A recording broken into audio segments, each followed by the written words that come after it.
wanted to do a little video on the VVTI on JZs, as I find a lot of information that kind of goes back and forth with if people prefer to use them or prefer to have them, if tuners are comfortable with using them or not. Me coming from the Nissan side of things, variable cam timing is nothing new, so it was easy for me to adapt and understand and learn how to use it. So just to give you guys an idea of how properly utilizing VVTI setup can affect turbo spool, mid-range, and even peak power, depending on the application in the car and the setup. So here we have David's S14. It's a built 2JZ on a power glide, and it's a VVTI engine. The cylinder head was ported and done by Head Games and fitted with Brian Crowder cams. So the red graph was tuned on pump 93. It's a high compression engine, so we didn't want to lean on it too much. I believe the compression ratio was almost 11:1. So this is a mere like 12, 13 pounds of boost. It's pretty much just, it was wastegate. We didn't even touch the boost controller, really.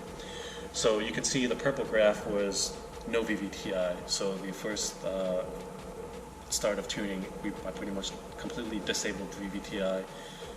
We were trying to get some boost in the engine, lean on it a little bit, break the engine in, and make sure everything was working electrically and mechanically. So as you can see, the red graph made 510 and 328 foot-pounds of torque. It actually made about 550 before we had to back it down. Started picking up a little bit of knock, so I yanked about 3 to 4 degrees out of it, and it sat at 510.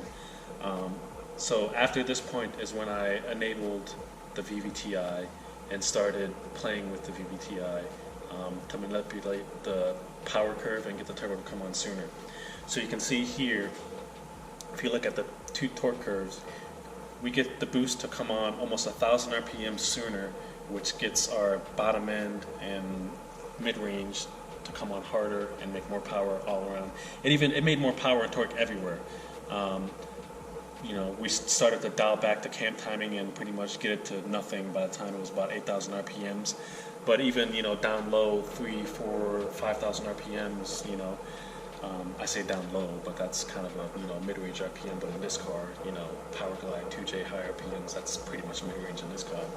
But yeah, literally picked up about 1,000 RPMs worth of spool, picked up torque, power everywhere, the car is still going to make north of 1,000 horsepower at the wheel. A lot of guys are like, oh, if you're trying to make over 700, 800, you don't need VVTI, just do it without VVTI. Well, with today's technology, with today's tuning, engine management, and turbos and everything, you can make over 1,000 horsepower, still utilize VVTI, and still have a relatively decent bottom end torque and spool and everything. Once you get to a certain point with cam size and power goals, you kind of start to naturally diminish the VVTI. And the reason why I say that is because so much overlap on the cams, from having a big cam to need to support 1,500, 2,000 horsepower. If you try to advance that and create more overlap, it's gonna make it, you're gonna lose power. A lot of cars, when you reach that point, they don't want any more overlap than what it already has because of the cam size in the car. So I can agree with the sense of when you're trying to shoot for the moon and power goes, you probably don't want to have VVTI, because not only are you limited in size cam that you can run because you're trying to change the cam timing, you kind of cap yourself off with power. But like I said, if you can use VVTI, I recommend using it because it's only going to help. And as you can see here, it definitely helped David. Head Games did a really nice job with the headwork on the cylinder head. I believe the bottom end was assembled by Dan over at First State Motorsports. He did a good job. Overall, the engine seemed to perform very well, and even though it was on high compression and on pump gas, it responded well to timing. It didn't, knock its ass off, and it still put up a decent number. So shout out to those guys who did a decent job, putting everything together, and I'll be happy to see this car make some passes later on down the road at the track when he gets it all turned up on ethanol and nitrous and CO2 control and stuff. So yeah. Yeah, it's gonna be wild. Mm-hmm. Yeah. It'll make some jam. Yeah. For sure. All right.